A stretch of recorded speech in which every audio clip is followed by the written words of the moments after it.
ตอนเศร้าของทุกมื้อเนาะมันจะเป็นความสุข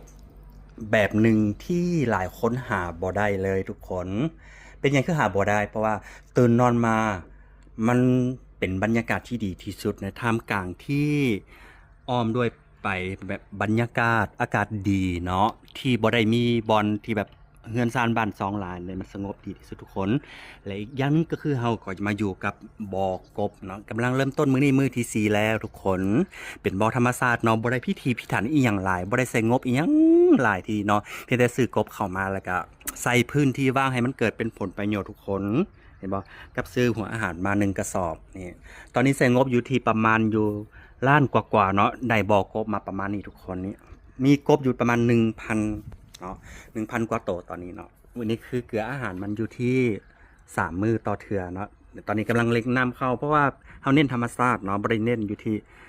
เป็นพิธีพิธันอย่างไรแล้วก็กินกาแฟเนาะก็นั่งชมบรรยากาศแบบนี้แหละทุกคนเห็นปะนี่เบิ่งน้องกบหลายๆเนาะโอเคเดี๋ยวจะเกลือน้องกบให้ทุกคนได้เบิ่งเนาะว่ามันเจริญอาหารแล้วหรือยังมื้อนี้เป็นมื้อที่3เนาะเป็นมื้อที่3ของที่มาอยู่ในนี้นะเราจะเกลืออาหารประมาณนี้เลยทุกคนนี่เกลือไปพ่นเห็นปะนี่ทุกคนนะมันเริ่มกินอาหารแล้วมันเจริญอาหารแล้วทุกคนนะมันเจริญอาหารน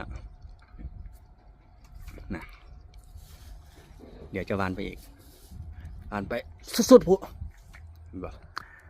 มือแรกหันยังบ่ทันได้ฮู้เลยเนาะว่ามันบ่ทันได้เรื่องอาหารมื้อนี้มื้อที่2มื้อที่3แล้วมันจะเริ่มเรื่องเนาะแล้วถ้าจะปล่อยน้ำแบบถ้าว่าแห้งเขาจะมาปล่อยใส่ไม้ทุกคนเนาะเห็นบ่ครบหลายๆก็น้อยประมาณ1เดือนนี่จะเห็นแบบเริ่มซ้ำประมาณโป้มือขึ้นไปแล้วเบิ่งนี้อาจจะซ้ำ2 นิ้วแล้วอยู่ในนี่แห้งหลายทุกคนเนาะกลางคืนเขาจะไต่ดอกไฟให้มันตลอดคืนเลยนี่ไต่ดอกไฟอย่างนี้ให้มันตลอดทั้งคืนเลยหลายคนบอกว่าเฮ็ดกบเฮ็ดบอจังซี่มันสิบ่ออกบ่มันเรื่องออกมันออกอยู่แล้วเนาะถ้ามันใหญ่ขึ้นแต่ตอนนี้มันยังบ่ออกเทื่อแล้วเขาก็จะป้องกันขึ้นไปเพิ่มอีกเนาะจากน้อยแก้ไขมันคืนใหม่เนาะโอเคทุกคน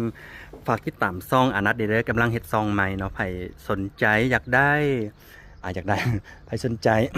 บ่แม่นฝากกดติดตามซองอนัทเด้อ